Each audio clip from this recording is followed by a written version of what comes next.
Hi everyone, welcome back to my channel. This is going to be my very first review slash discussion video, which I'm very excited about because if you may or may not know, the whole reason why I wanted to make a booktube channel in the first place was to just kind of discuss the feelings, the emotions, the thoughts, everything everything in between that I had about books in general. I think that it's hard for me to kind of find a space to really talk about them, except for this channel, and it just feels very cathartic to talk about and to discuss. And I just always think it's a fun idea to just have people perspectives on different things and how they interpret books and things like that. So I am very excited to be doing this video, honestly, and it's about I've just been waiting for the perfect opportunity for a book that I really enjoyed and a book that really gave me food for thought. So let's get started. Today I'm going to be doing a review and a sort of discussion topic on Small Boat by Vincent Delecroix. So I'm going to be starting with a review, and then we're going to be talking about the context of the book, and then I'm going to go into kind of like spoilery discussions, specifically about the cost of empathy in this book. And it's going to go from there. And feel free to discuss in the comments, feel free to talk about this book, but make sure to put in like the spoiler tags and things like that. So I'm really excited about this book. So the book is called, again, A Small Boat by Vincent Delecroix. This is a French novella that has been shortlisted for the International Booker Prize, which is, essentially the Booker Prize for literary fiction, except international books. This one in particular is written by a French philosopher, and it was translated by Helen Stevenson. I could not stop reading it once I picked it up and went through it, because I think the best part about it is that this book came at kind of a perfect time for me. I have been struggling a lot with some of the things that this book kind of talks about, and I'm going to be talking about that a little bit later on. But suffice to say, I definitely recommend this book. 4.5 or 5 stars, in my opinion. It's probably going to be one of the best books that I read this year. So very, very exciting. I've had such a great reading year so far. So but this one is definitely one of my top ones. So this novella follows a fictionalized version of a real life incident that happened. So the incident in question happened on November 2021, and on that day, a boat filled with 30 migrants, mostly Kurdish people, but some other ethnicities as well. They went on this small dinghy to try and cross from France into Britain. And the reason why a lot of these people make this trek is to seek asylum, to reunite with family, and for other various reasons. So they're seeking asylum in the UK. What happens is that usually, if something goes amiss with the dinghy, either the French authorities or British authorities are in charge of saving them. Now, once they enter certain territorial waters, then it's up to that government to take care of them. So this dinghy in particular, it actually was due to weather storm conditions. The boat landed in British waters, and so the French called the British to say, hey, this is your problem now. And so they thought that the British were taking care of this boat now that they were in the UK channel. Now, there are a lot of there is a lot of speculation, there is a lot of question about whether or not anyone came to their rescue in a timely manner, because there were incidents where the immigrants the mi- the migrants said that they had called with like 14 hours in advance and no one came to help them. So there was a lot of speculation afterwards, and even more so because 28 of these migrants ended up passing away during this incident, and there were only 2 survivors. So afterwards, and apparently it was the deadliest incident to occur since there was data collected on these types of journeys back in 2014. There was also some arrests made because people were essentially smuggling these migrants into the UK. Reportedly, a lot of issue afterward because now we're wondering, what do we do about this journey that these migrants make? Who's to blame for these deaths? Who is responsible for them? What kind of laws and policies should we make to prevent this from happening again? Which I think brings into a wider scope of these wider issues of immigration from any country, really. And so I think this is more of a timely book than ever before. So in the that's kind of the real life incident that this book covers, but this book is a fictionalized version. So, and it's a very condensed version of what happened after. So this book is broken up into three parts. This the first part is we're following the perspective of the sea traffic controllers. So basically the person that the migrants called for help, and she is part of France. So she's the one that was supposed to make the call to the British authorities to tell them that the migrants were on their territory and that they need help. And she is being interrogated by the police, and the police is wondering what kind of role she had in this fiasco. Police are questioning her and trying to figure out her role in this entire incident. And then the second part is we're following the last few hours of those migrants on the boats. And then the third part, we'll go back to the sea traffic controller's perspective, and we get to see the aftermath of what happened after the interrogation. So very short, but again, very short. Without spoiling anything, this book is very readable. I I think that's because of the stream of consciousness way of writing the story. Again, you don't know the sea traffic controllers or anyone's names in the book, which was, I'm sure, very intentional. And you kind of get to see one incident from the perspective of this person. And I was listening to an interview with Vincent Delecroix after I finished this book by Lipa. I'll link it below. But he explained it in such a great way because he was writing from a place of non-judgment for either side, right? From the migrants, from the police, from the perspective of the person being questioned, right? And I really think that it makes you face the situation in a very, very personal and first person manner. And he was trying to write the sea traffic controller's perspective from the perspective of all of us watching from a distance. So he really puts you front and center into what it is like to deal with a situation like this. And from a broader perspective, number one, the issue of immigration in general. Number two, and who is to blame for this incident.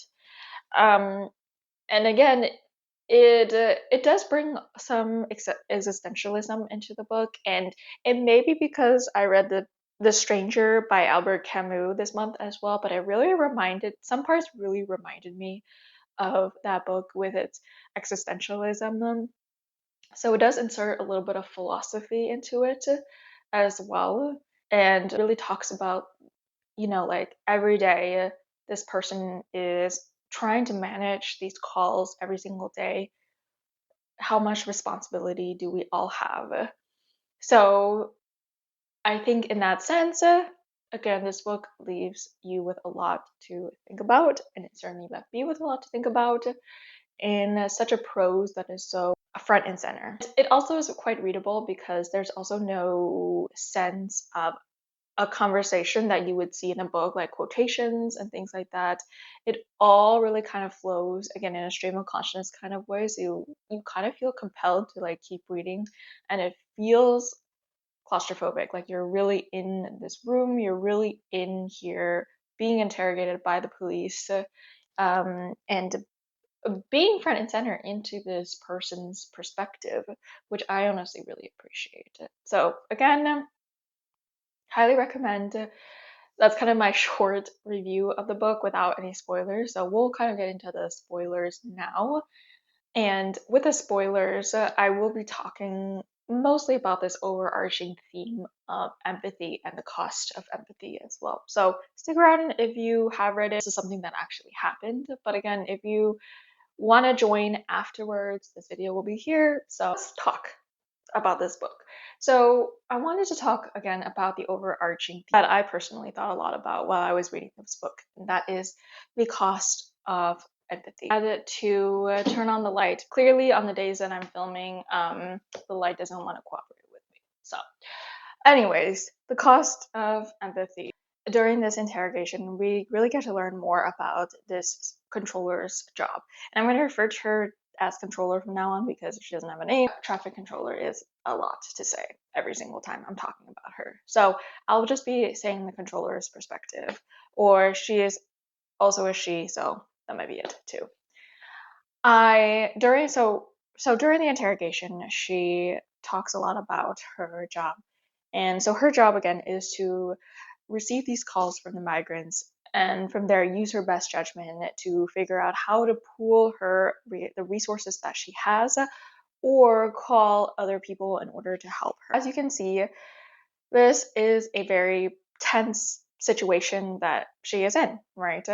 And I do think that ultimately she did make a mistake, and that did cost some of the, and presumably to say it might have cost these migrants their lives, right? But I really liked that Delecroix wrote it from such a non-judgmental point of view, even though she was saying a lot of inflammatory statements that initially make us probably feel very uncomfortable, right? So the way that she tries to save these migrants is, I am reminded of the quote in the book, either you save or you sympathize. So it really brought to question for me, do we need some of that distance in order for us to empathize with other people? Or do you kind of have to be in that situation in order to empathize with your fellow human? And she talks a lot about these statements as well. About one of the recurring quotes in the book is, I didn't ask you to leave, which is a very interesting statement, right? In her section as well, she talks a lot about how she is not paid to understand these people's stories and things like that. She is not paid to know them intimately. She has to save them. And if she thinks about them, if she thinks about that too much, then she might not be able to save them. And so that also brings into question the cost of empathy, right? When we empathize, and if we come too close to it, are we able to save these people? Are we able to discern objectively who to save? And I think that's kind of where empathy really gets us into trouble, actually. And I think that Vincent really brings that perspective into the forefront. It really makes you question that as well. I thought it was really interesting how she really had to dial that down for her job. Which brings me into the next section of the discussion, which is that, you know, I thought a lot about myself personally as a healthcare provider and thinking about, again, that cost of empathy, right? So when you're in a high stakes job like emergency services, doctors, mid-level providers, nurses, firefighters, people, police officers, right? People in the military. So these really high stakes jobs where you're forced to make a split second decision in your head, and like the consequences might just be based off of that, right? And when you have to make these decisions every single day, what does that do to your sense of empathy, right? I honestly think, as I was reading this book, that I think she was suffering from burnout. So in order to survive, she became distant from her subject and the people she was saving. You can feel that distance between her and the migrants as well. But is it really fair to put people through that, right? This is a lot of empathy demand on anyone, on a human being, and that's every single day of working day of your life, which I think definitely does something. I think for me, what it really made me think about was, in the end, the controller did make a mistake, and although it may not speak to her inhumanity, right? I do think that there was a sense of losing so much of it, and putting up that barrier so that she did, in the end, lose a little bit of her humanity as well. Even though she, honestly, for the most part, other than this incident, she was doing her job, and those actions are really important to put into context. I really, and it made me kind of wonder, what is my line? What is my line? When do I start to see that humanity burnout from me?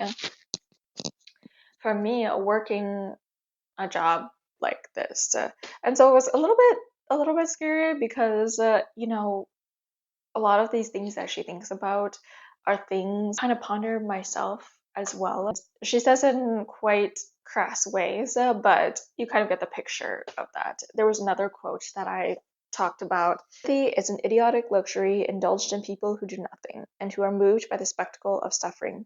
The truth is, you can't do both at once, which really made me wonder, right?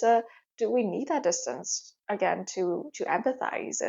Um, because again, once you think for me, once you think too deeply about it, once you think so deeply about the suffering of things, you start to become paralyzed, and you start to just try to numb and suppress your feelings in order to treat these people, in order to treat your patients.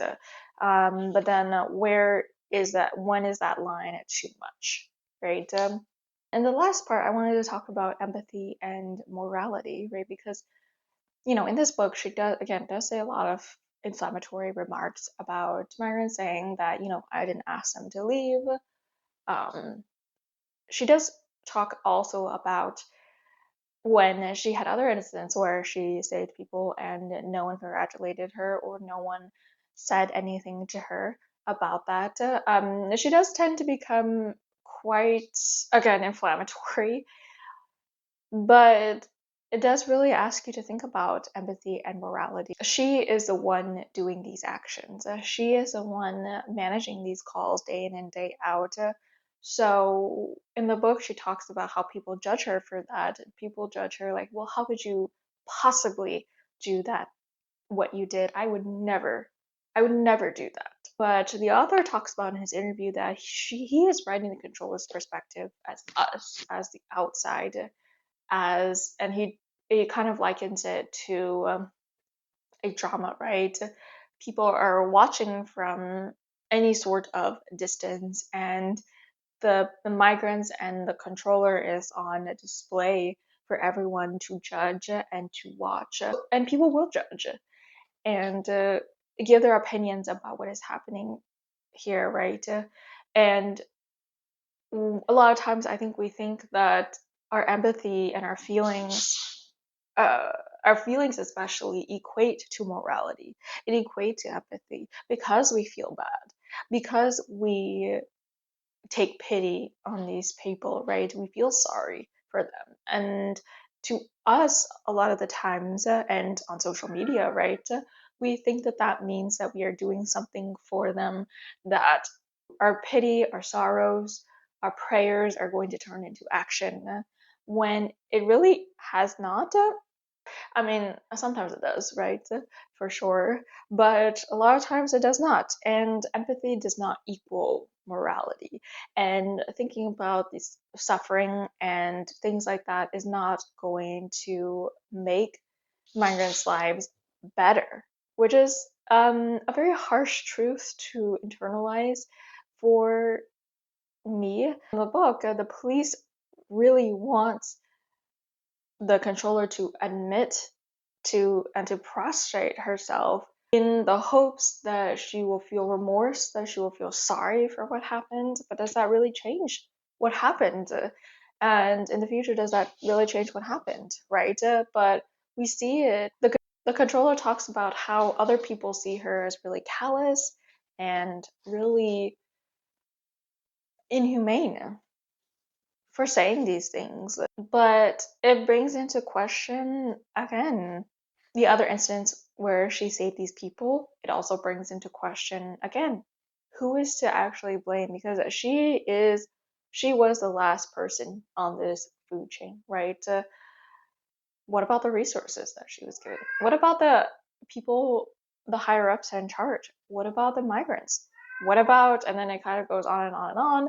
Who is to blame for this situation? And people kind of need that scapegoat. It's kind of like the stories you hear in the media about nurses who gave a wrong dose to a medication to a patient and it ends up killing the patient, right? It really brings back these questions. Do we blame, in that situation, do we blame the doctors? Do we blame the people supervising her? Do we blame the patient? Do we blame the system in general for not giving her enough resources to handle a lot of these patients?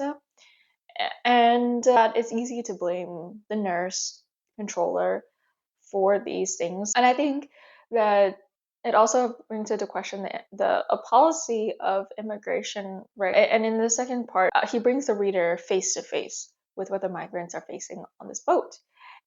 And I thought that was very important because this is kind of what we're all debating about at the moment.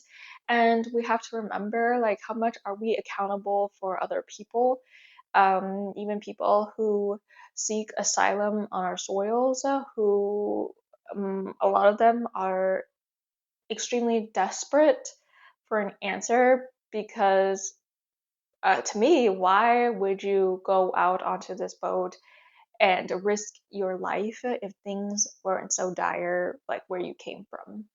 And I think that there are better ways of managing this problem, I think. And again, I think once we lose so much of that humanity and our will to action, then we are kind of lost on any sort of problems that deal with humanity, which is all of them, really.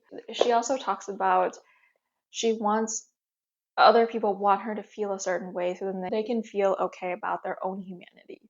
And I think that we want to feel okay with ourselves and we don't want to hold these two conflicting truths within ourselves. I think there's a fine line for empathy and dealing with it day to day. Is there a way that we can be accountable for each other, right? Is there a way that we can stop using others as scapegoats?